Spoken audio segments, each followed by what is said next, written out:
જય સ્વામિનારાયણ. શ્રી સ્વામિનારાયણ વિદ્યાસાગર સ્કૂલના ઓનલાઈન શિક્ષણ આપ સૌ વિદ્યાર્થી મિત્રોનું હાર્દિક સ્વાગત કરું છું. વિદ્યાર્થી મિત્રો, આપણે ધોરણ 11 આર્ટ્સની અંદર ભૂગોળ વિષયમાં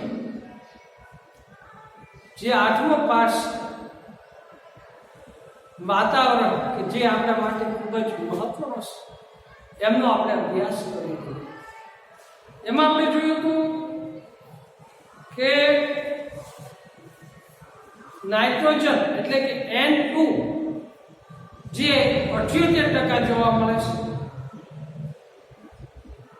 ઓક્સિજન એટલે O2 જેમનું પ્રમાણ 21% જોવા મળે છે,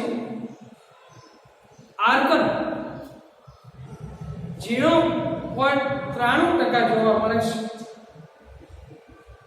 કાર્બન ડાયોક્સાઇડ CO2 0.03% જોવા મળે છે, હલકા વાયુમાં 0.4% માં neon, helium, ozone, hydrogen, methane, krypton અને ઝેનોન જેવા વાયુઓ જોવા મળે છે. તો એમની વાત કરી હતી. ક્ષોભાવરણ વાતાવરણની સ્તર રચના એટલે કે ચડતો ઉતરતો ક્રમ. એમાં પહેલું છે ક્ષોભાવરણ. શીત કટિબંધની અંદર પૃથ્વી સપાટીથી 8 કિલોમીટર સુધી, સમશીતોષ્ણ કટિબંધમાં પૃથ્વી સપાટીથી 12 કિલોમીટર સુધી અને ઉષ્ણ કટિબંધની અંદર પૃથ્વી સપાટીથી 16 કિલોમીટર સુધીના આવરણને ક્ષોભ આવરણ તરીકે ઓળખવામાં આવે છે. જ્યાં ક્ષોભ આવરણ પૂરું થાય છે ત્યાર પછી સમતાપ આવરણની શરૂઆત થાય છે. એટલે કે 50 કિલોમીટર સુધી આ સમતાપ આવરણ હોય છે. 32 કિલોમીટરથી 48 કિલોમીટર સુધીમાં ઓઝોન વાયુનું પ્રમાણ જોવા મળે છે. આપ સૌ જાણીએ છીએ કે સૂર્યના સીધા કિરણો ઓઝોન પડ ઉપર પડે છે અને અલ્ટ્રાવાયોલેટ એટલે કે પારજામની કિરણો આપણા ઉપર આવે છે. એટલે આપણે સૂર્યના કિરણોને ઝીલી શકીએ છીએ, સહન કરી શકીએ છીએ. પણ જો ઓઝોન પડ ન હોય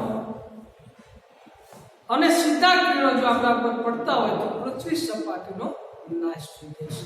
તો વિદ્યાર્થી મિત્રો, એ પણ નોંધવું જોઈએ કે આજે જેમ જેમ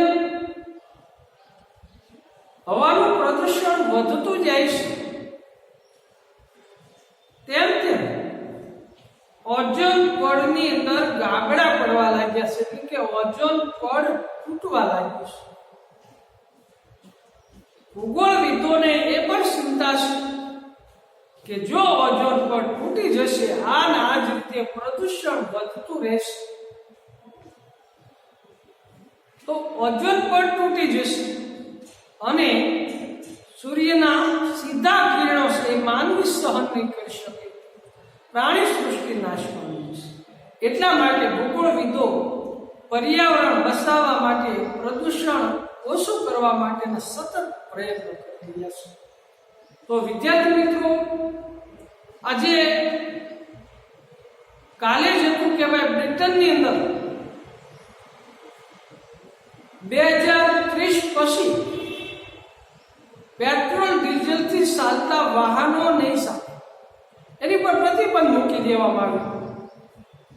2030 પછી માત્ર ને માત્ર ઇલેક્ટ્રિસિટી એટલે કે એમાં જરા પણ પ્રદૂષણ થતું નથી. પેટ્રોલ ડીઝલના વાહનો પર પ્રતિબંધ. તો આવા પણ ઘણા બધા દેશની અંદર પ્રદૂષણને હટાવવા માટે પ્રતિબંધો પણ મૂકવામાં આવે છે. તો તો સમતા આવરણની પણ આપણે વાત કરી હતી. મધ્યાવરણ, ઉષ્માવરણ જોયું હતું. હવામાન અને આબોહવાનો જે ભેદ છે એમની વાત કરી હતી કે કોઈ પણ દેશની આબોહવા માટે 30-35 વર્ષનો સમય એનો અભ્યાસ કરવા માટે કરવામાં આવે. 30-35 વર્ષનો અભ્યાસ કરી અને પછી આબોહવા નક્કી કરવામાં આવે છે. જ્યારે ભારતની આબોહવા નક્કી કરી તો 35 વર્ષનો અભ્યાસ કરી અને ભારત એક મોસમી પ્રકારની આબોહવા ધરાવતો દેશ છે એવું નક્કી કરવું.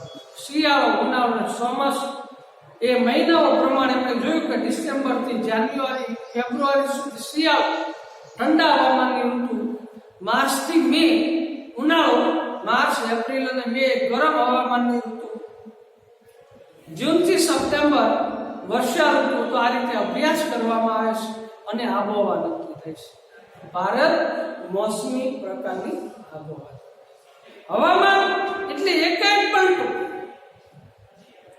રાત્રે ખૂબ ઠંડી પડે અને બપોરના સમયે ગરમી પડે તો એ હવામાનમાં ફેરફાર કરી શકે, આબોહવામાં ફેરફાર કરી શકાતો નથી. તો આવી પાતળી ભેદરેખામાં જોવા મળે છે. આબોહવાના તત્વો જોયા, સૂર્યઘાત અને તાપમાનની વાત કરી કે સૂર્યની જે ગરમી છે, ઉર્જા છે એને સૂર્યઘાત કહેવામાં આવે છે. દબાણ અને પવનો, ભેજ અને વરસાદની વાત કરી. વિદ્યાર્થી મિત્રો, આજે આબોહવા પર અસર કરતા પરિબળોમાં અક્ષાંશ,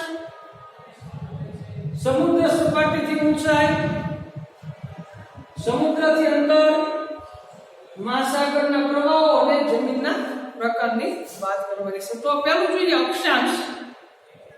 અક્ષાંશ આબોહવાના તત્વો અને પરિબળો વચ્ચે તફાવત છે. આબોહવાના તત્વો આબોહવાનું નિર્માણ કરે છે, જ્યારે આબોહવાના પરિબળો તેના તત્વો પર અસર કરે છે. આબોહવા પર અસર કરતા પરિબળો આ પ્રમાણે છે. તો પહેલું છે અક્ષાંશ. જોઈએ અક્ષાંશ આબોહવા પર અસર કરનારું મહત્વનું પરિબળ છે. વિષુવવૃત્તીય પ્રદેશમાં સૂર્યના કિરણો લંબ પડતા હોવાથી ત્યાં ગરમી વધારે પડે છે. સૂર્યની એકદમ સામે જે ભાગ આવે છે અથવા સૂર્યના જે કિરણો સીધા એકદમ પડતા હોય છે એને ત્યાં ગરમી વધારે પડતી હોય છે.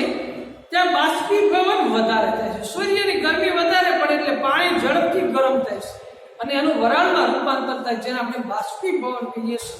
એ ઝડપથી થતું હોય છે અને વરસાદ પણ વધારે પડે છે. આથી આ પ્રદેશમાં આબોહવા ગરમ અને ભેજવાળી બને છે.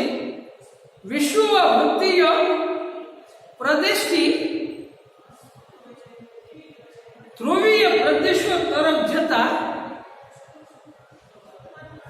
સૂર્યના કિરણો ત્રાંસા પડતા જાય છે. તો વિષુવવૃત્તિ ધ્રુવીય પ્રદેશો તરફ જઈએ તેમ સૂર્યના ત્રાંસા કિરણો પડે છે. ત્રાંસા કિરણો પડતા હોય ત્યાં વરસાદ, વાતાવરણ ઠંડુ હોય છે. આપણે જોઈએ કે આ શિયાળામાં ભારતનું વાતાવરણ ઠંડુ હોય છે, કેમ કે ભારત ઉપર સૂર્યના ત્રાંસા કિરણો પડે છે. ધ્રુવીય પ્રદેશમાં સૂર્યના કિરણો સૌથી વધુ ત્રાંસા પડે છે. બાષ્પીભવન ઓછું થાય છે અને વરસાદ પણ ઓછો પડે છે. તેથી બારે માસ અતિશય ઠંડી આબોહવા અનુભવાય છે. ભૂમધ્ય પ્રદેશમાં 30 સેલ્સિયસ અને 45 અક્ષાંશના પટ્ટામાં ઉનાળામાં સૂકી અને શિયાળામાં ઉકાળી તથા ભેજવાળી આબોહવા હોય છે. તો અક્ષાંશ એ આબોહવા પર અસર કરનારો ખૂબ મહત્વનું પરિબળ હોય છે. આપણે જોઈએ કે વિષુવવૃત્ત ઉપર સૂર્યના સીધા કિરણો પડે છે એટલે ત્યાં ગરમ આબોહવા હોય છે, જ્યારે ધ્રુવીય પ્રદેશો ઉપર સૂર્યના ત્રાંસા કિરણો પડતા હોવાથી ત્યાં વાતાવરણમાં ઠંડી વધુ જોવા મળશે. બીજું જોઈએ સમુદ્ર સપાટીથી ઊંચાઈ. સમુદ્ર સપાટીથી જેમ જેમ ઊંચાઈમાં જઈએ તેમ તેમ વાતાવરણ છે એ ઠંડુ થતું જાય છે. જેમ કે માઉન્ટ આબુ, દાર્જિલિંગ, શિમલા, પંચગિની, મહાબળેશ્વર, ત્યાં વાતાવરણમાં ઠંડક વધારે જોવા મળશે, કેમ કે તે જમીન સપાટીથી ઊંચાઈ પર, સમુદ્ર સપાટીથી ઊંચાઈ પર આવેલા છે. જોઈએ આપણે સમુદ્ર સપાટીથી જેમ જેમ ઊંચે જઈએ તેમ તેમ તાપમાન ઘટે છે. 1 કિમીની ઊંચાઈએ વાતાવરણમાં સરેરાશ 6.5 સેલ્સિયસ તાપમાન ઘટે છે. સમુદ્ર સપાટીથી જેમ ઊંચે જઈએ તેમ તાપમાનની સાથે દબાણ ઘટે છે. કેટલાક સ્થળો ઉષ્ણકટિબંધમાં આવેલા હોવા છતાં તેમની ઊંચાઈને કારણે ત્યાં આબોહવા ખુશનુમા અને સ્ફૂર્તિદાયક રહેશે. દક્ષિણ અમેરિકા ખંડના ઇક્વેડોરનું ક્વિટો શહેર વિષુવવૃત્ત પર આવેલું હોવા છતાં તેની આબોહવા ઊંચાઈને કારણે ખુશનુમા રહેશે. માટે લોકો ઉનાળાની સખત ગરમીથી બચવા માટે શિમલા, મનાલી, દાર્જિલિંગ, માઉન્ટ આબુ, સાપુતારા, પંચમઢી, મહાબળેશ્વર, ઉટી વગેરે ઊંચાઈ પર આવેલા ગિરિમથકો પર જાય છે. તો ઉનાળાની અંદર ગરમીથી બચવા માટે આવી ઊંચાઈ ધરાવતા ગિરિમથકો છે કે જ્યાં વાતાવરણ ઠંડુ રહેશે, એટલા માટે લોકો ત્યાં ફરવા માટે જાય છે. ત્યાર પછી ત્રીજું, સમુદ્રથી અંતર જોઈએ. જમીન અને પાણીની ગરમી સંગ્રહ કરવાની શક્તિ અને આપલે કરવાની શક્તિ જુદી જુદી છે. જમીન અને પાણીની ગરમી સંગ્રહ કરવાની શક્તિ અને આપલે કરવાની શક્તિ જુદી જુદી છે. પૃથ્વી પર આવેલા મહાસાગરોને ભૂમિખંડો પર આ અસર સ્પષ્ટ જોવા મળે છે. સમુદ્ર કિનારાના નજીકના વિસ્તારમાં સમુદ્રની અસરને કારણે આબોહવા સંઘાત જોવા મળે છે. જ્યારે સમુદ્રથી દૂર ખંડસ્થ ભાગોમાં તાપમાન ઓછું રહે છે અને વરસાદ ઓછો પડે છે. Mumbai, Singapore, London, Shanghai, Rio de Janeiro વગેરે શહેરો સમુદ્ર કિનારે હોવાથી ત્યાં સમઘાત આબોહવા રહેશે. તો વિદ્યાર્થી મિત્રો, સમુદ્ર કિનારે રહેતા હોય ત્યાં સમ આબોહવા જોવા મળે છે. કાલે જ આપણે વાત કરી હતી કે દક્ષિણ ભારત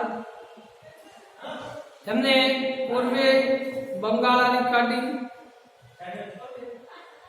પશ્ચિમમાં અરબ સાગર અને દક્ષિણમાં હિન્દ મહાસાગર, ત્રણેય બાજુ સમુદ્ર હોવાથી ત્યાં વાતાવરણ છે સમઘાત રહેતું હોય છે.